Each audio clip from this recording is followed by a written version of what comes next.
Bonjour à tous et bienvenue sur les harmoniques de l'amour. Alors tout d'abord, un très joyeux temps de Noël à vous tous. Même si nous sommes le 26 décembre, le temps de Noël se continue un petit peu. Et je vous souhaite tout d'abord de passer une très belle dernière semaine de l'année.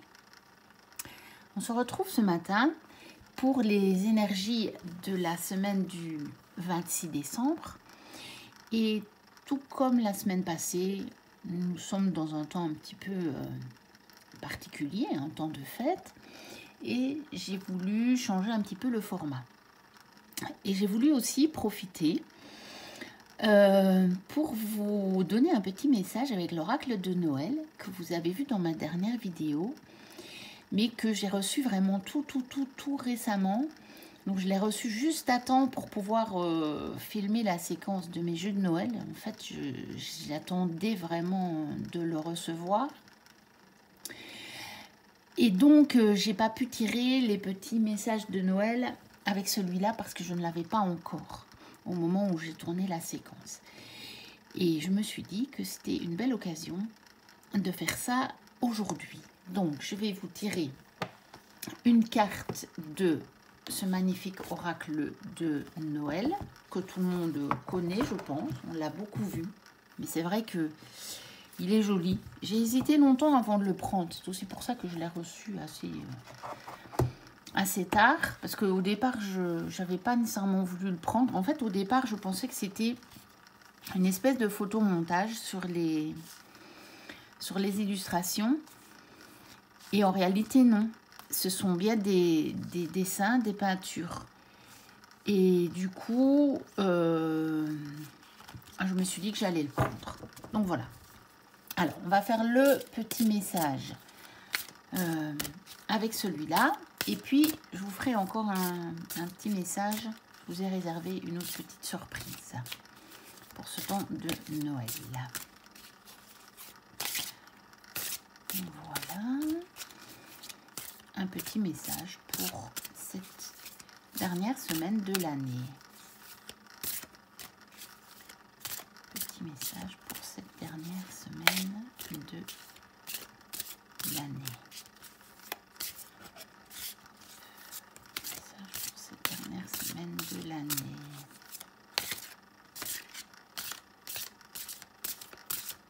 Voilà, on prend celle-ci. Et nous avons la carte rituel. Alors déjà, moi, je ne suis pas très rituel. Mais quand je vois le rituel qui est présenté sur la carte, ça me parle déjà beaucoup plus. Puisque même si je ne suis pas très thé, moi je suis très café. D'ailleurs, j'ai mon petit café là. Je prendrai toujours une boisson maintenant quand je ferai des vidéos. Surtout celle où je parle beaucoup. Parce qu'en fait, j'ai souvent un chat dans la gorge, mais je pense que c'est à force de parler, j'ai la gorge un peu sèche, je pense, c'est pour ça. Donc voilà. Donc le rituel du thé, c'est pas un de mes rituels. Je suis plus tisane. Mais je n'en bois quand même pas très souvent de la tisane. Mais le thé, c'est pas ma tasse de thé, comme on dit, curieusement. Mais le fait de se préparer une petite boisson à des moments me parle assez bien au niveau rituel. C'est plutôt les rituels ésotériques que je ne mets pas beaucoup en place. Ou en tout cas, j'ai des rituels très simples et très courts. Alors, on va lire le message du petit livret. Chaque soir, au coin du feu, Julie prépare un chocolat chaud pour ses deux enfants. Elle installe tout d'abord un joli plateau décoré de guirlandes sur lequel elle dispose 2 gros mugs rouges et quelques marshmallows. Pendant que le lait chauffe sur la cuisinière, elle brise de petits morceaux de chocolat dans les tasses, juste ce qu'il faut, ni trop peu. Lorsque le lait est prêt, doucement, avec attention, elle le verse sur le chocolat, puis tourne délicatement une petite cuillère dans chacun des mugs. Les enfants ne bougent pas.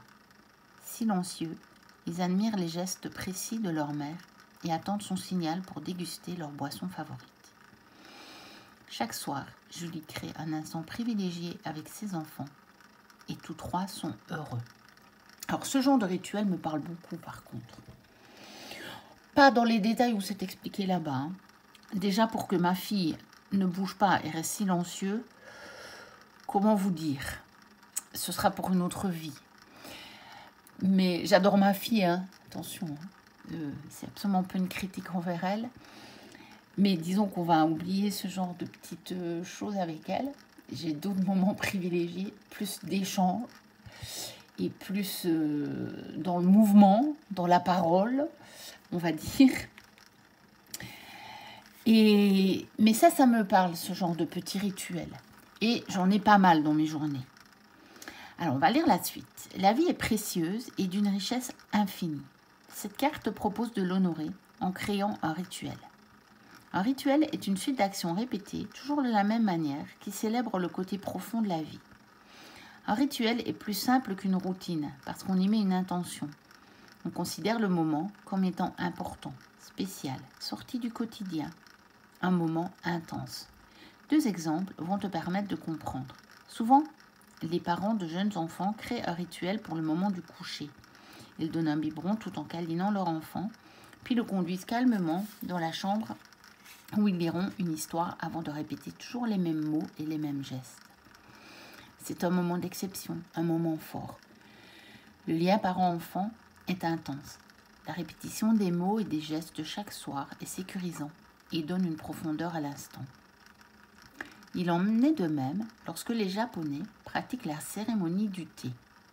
Oflan, si jamais tu regardes cette vidéo, je te dédie cette carte du rituel du thé. Les gestes ancestraux sont toujours pareils. Tout se fait au même rythme. Les actions suivent le même ordre. Le moment est empreint de respect et de solennité. Grâce au rituel, tu vivras ta vie à un niveau plus intense. Tu te relieras à l'âme du monde. C'est intéressant cette histoire de rituel, je trouve. Des petits moments que l'on prend pour répéter des actions à intervalles réguliers. Par contre, ce que je fais depuis quelques années, c'est de ne pas trop m'attacher à justement des rituels trop rigides, à des choses trop figées. J'ai appris ces derniers temps que la vie est mouvement, c'est un mouvement perpétuel. Rien n'est permanent, sinon l'impermanence. Et j'ai appris à changer, à assouplir peut-être certaines façons de faire que j'avais, à accepter que parfois, eh bien, je ne peux pas faire comme j'ai l'habitude de faire et qu'il faut que je l'accepte quand même et que ça ne me contrarie pas. Et donc, je suis pour les rituels. Et puis, si un jour, je ne peux pas faire mon rituel, c'est bien aussi. Alors, maintenant, un message du Père Noël. Nous sommes quand même encore à Noël. Crée un rituel, chez toi ou dans la nature. Il doit être assez court et simple à retenir. Prends le temps de faire certains gestes, de dire certaines phrases que tu auras choisies. Ressens combien tu es connecté à la vie, à toi, quelque chose qui dépasse les actes quotidiens. Lors de ce rituel, exprime les demandes de ton cœur. Tu te sentiras en sécurité, accompagné, soutenu. Répète régulièrement ce rituel. C'est en le pratiquant que tu en vivras toute l'intensité. Et on a une petite information. Grâce à mon rituel, je me sens plus vivant.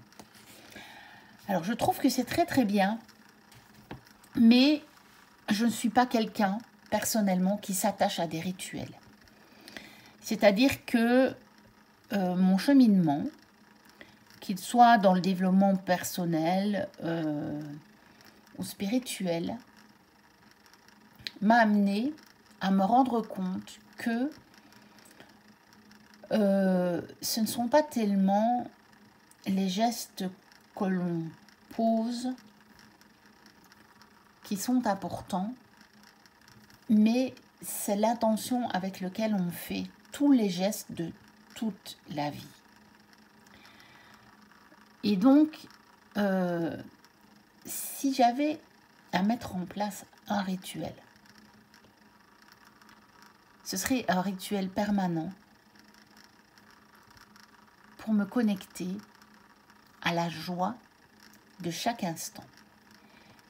D'arriver à poser l'intention dans chaque instant d'y voir la joie. Et ce serait finalement un rituel perpétuel. Alors, j'ai préparé un autre jeu que je vous ai présenté donc, dans mes vlogs de Noël, mais dont je ne me suis pas servi pour les messages, les tirages. Et donc, je me suis dit que c'était l'occasion ce lundi. Donc, c'est les contes de l'âme du monde de Frédéric Lenoir, qui a été illustré par Laure Philippon et qui a été édité donc chez Lafon. Voilà, je me souviens que j'avais hésité sur les éditions en vous le présentant. Donc, je bois un petit coup pour ne pas que ma voix s'en aille. Donc, c'est un oracle. C'est un jeu. Au départ, il n'est pas prévu comme un oracle. Mais comme je vous disais, tout ce qui délivre un message est un oracle. Donc, finalement, c'est un oracle. On peut le voir comme ça. Il y a 22 cartes. Et en fait, ce sont des leçons de sagesse, mais sous forme de conte. Donc, je vais tirer la carte et nous irons lire le conte qui correspond dans ce joli livret. Donc, on va prendre le petit message. Donc, le conte message pour cette semaine du 26 décembre 2022. Donc, le conte pour cette semaine du 26 décembre 2022.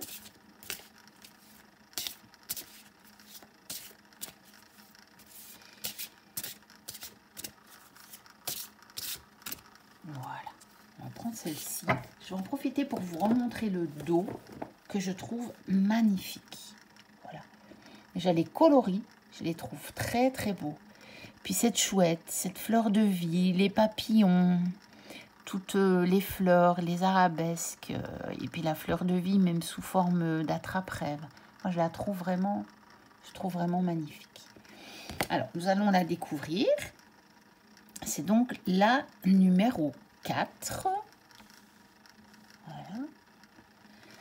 Et nous allons aller découvrir le message. Voilà.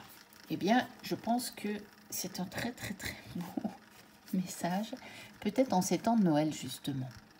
L'argent ne fait pas le bonheur. Alors, un petit coup avant de vous le lire. Un homme très riche et un homme très pauvre avaient chacun un fils.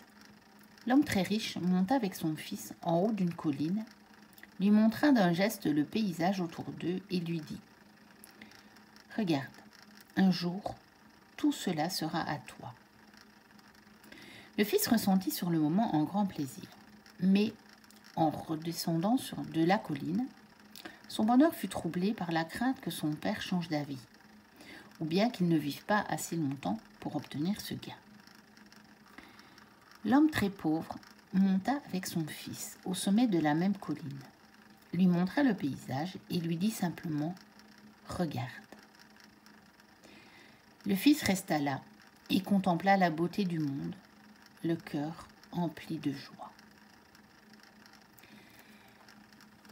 Je trouve que c'est un beau message. Alors, ça ne veut pas dire qu'il ne faut pas avoir d'argent parce qu'on fait du développement personnel ou spirituel. Très loin de là, en fait. Ça veut dire que ce n'est pas l'argent qui va vous rendre heureux. Ce qui va vous rendre heureux, c'est votre rapport à la vie et votre rapport à l'argent, du coup. puisque l'argent fait partie de la vie. En fait, l'argent fait partie de cette vie terrestre. Et donc, fatalement, de toute façon, même celui... On a tous un rapport avec l'argent. On ne peut pas ne pas en avoir. Et donc, moi, ce que j'ai découvert au cours de ma vie, parce qu'au niveau de l'argent, j'ai vécu pas mal d'expériences. Je n'ai manqué de rien étant enfant, même si mes parents n'étaient pas ce qu'on appelle des gens riches. Très loin de là. On était des personnes, une famille modeste, on va dire. Mais on n'a manqué de rien. Je n'ai pas manqué de vêtements, je n'ai pas manqué de nourriture, de chaussures, de matériel, etc. Et on a pu bénéficier de petits extras. Par contre, on ne pouvait pas avoir tout ce qu'on voulait. Ça, c'est certain. Et il y a des choses qui ont compensé. On a eu une chance énorme, par exemple, au niveau des vacances, que ma grand-mère avait acheté une maison dans le sud de la France.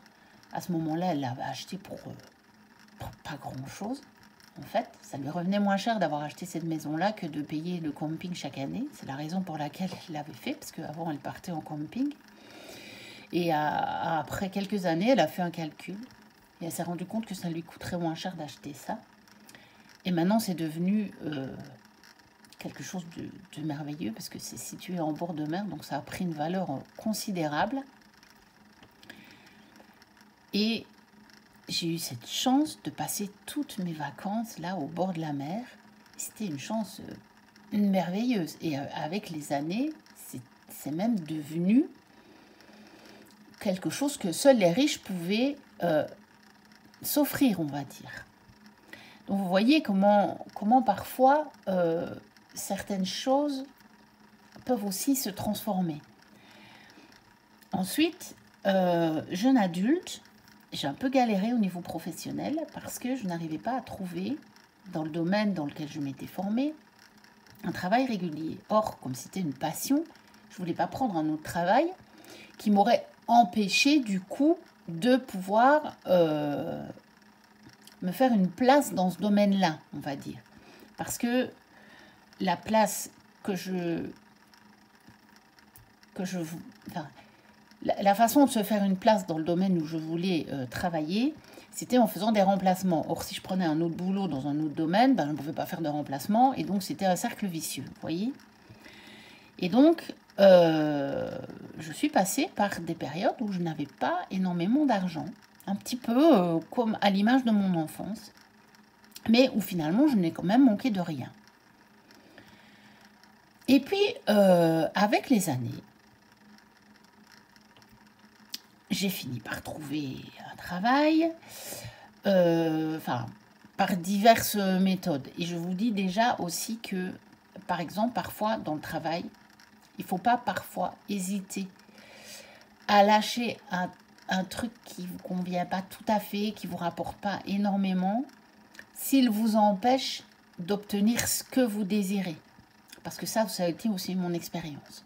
Je m'y accrochais parce que c'était ma seule source régulière de revenus.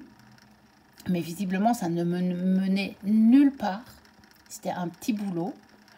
Ça m'empêchait d'accepter d'autres choses. Et du jour où j'ai décidé de finalement de lâcher cette sécurité, il y a plein de portes qui se sont ouvertes. Et c'est là que j'ai commencé à construire ma stabilité.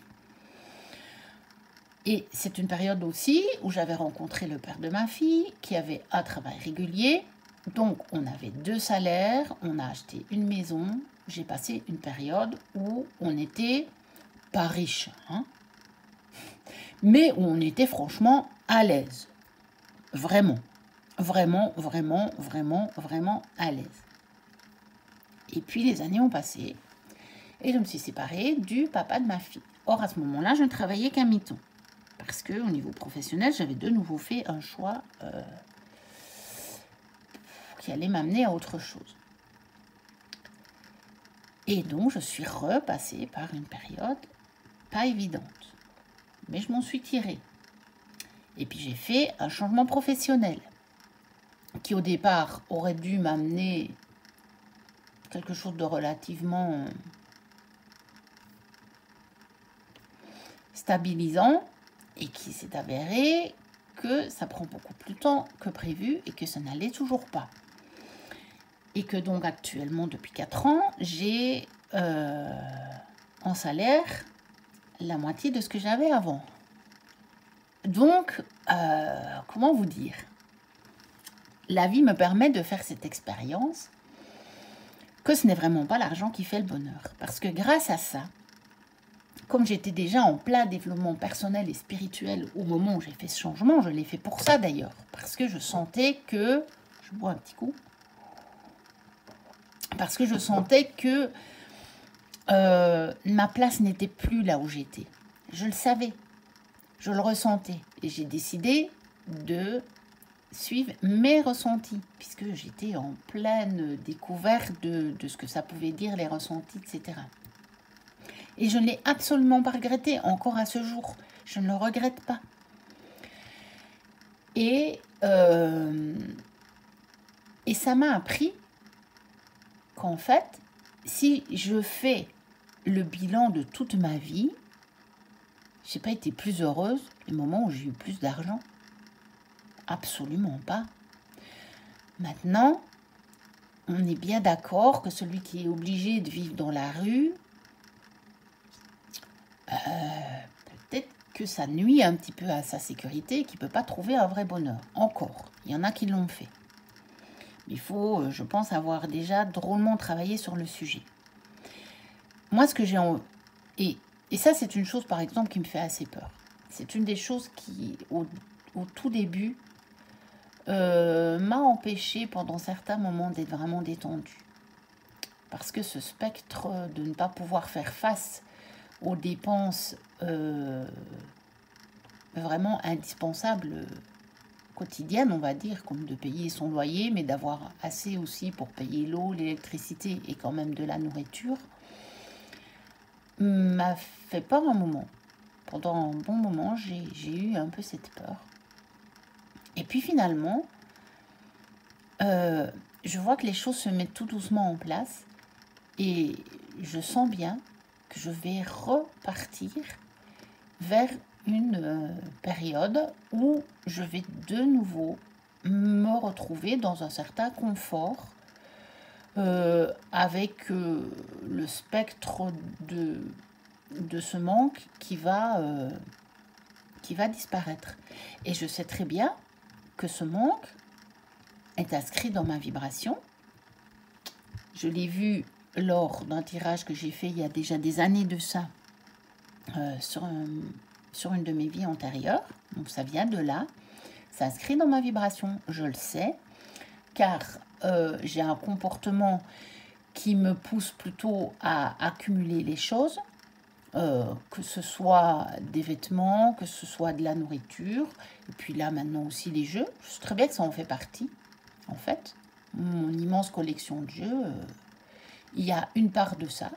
Il y a aussi que j'adore, c'est pas ça, hein, parce qu'il peut y avoir plusieurs éléments qui vous poussent à faire les choses, mais il y a ça. Je sais très bien que ça en fait partie, j'en suis parfaitement consciente. Et je sais que j'ai vécu des expériences dans cette vie pour justement dépasser ça. Je pense pour plus le tirer avec moi après. Je pense que je suis là pour dépasser ça. Pour savoir que c'est pas ça qui fait si je vais être heureuse ou pas. Et je sais très bien que revient une période beaucoup plus sécuritaire à ce niveau-là. Elle arrive, tout doucement, mais elle arrive.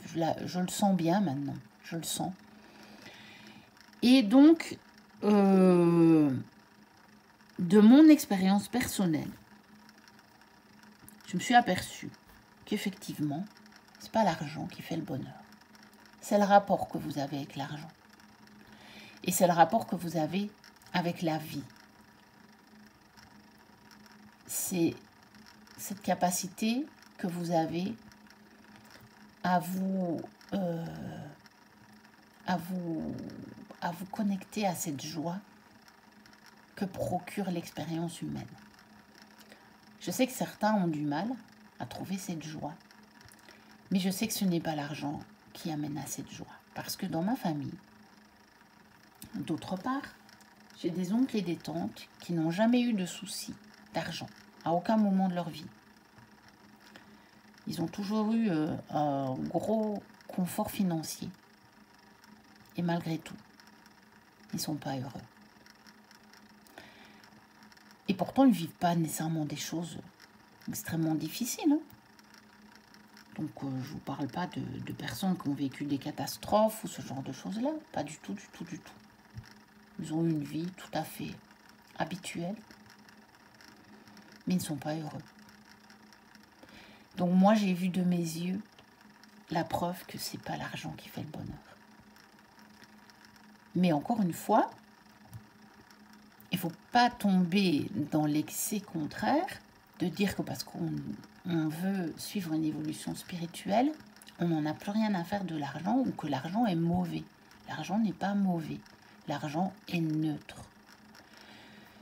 C'est ce que vous allez en faire qui va déterminer si vous allez être heureux ou pas. Voilà. Je vais le terminer sur cette petite phrase-là. N'hésitez pas à liker, à vous abonner si ce n'est déjà fait, à me mettre un petit commentaire. Je les lis et je vous réponds. Parfois avec un peu de retard, parce que parfois il y a des notifications que je n'ai pas, je vous le dis franchement, et parfois aussi parce que je n'ai pas toujours le temps,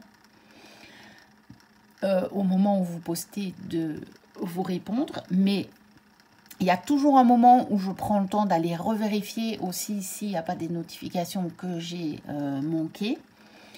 Et donc, je refais un petit peu le tour de tous les commentaires qui ont été postés et je vous réponds.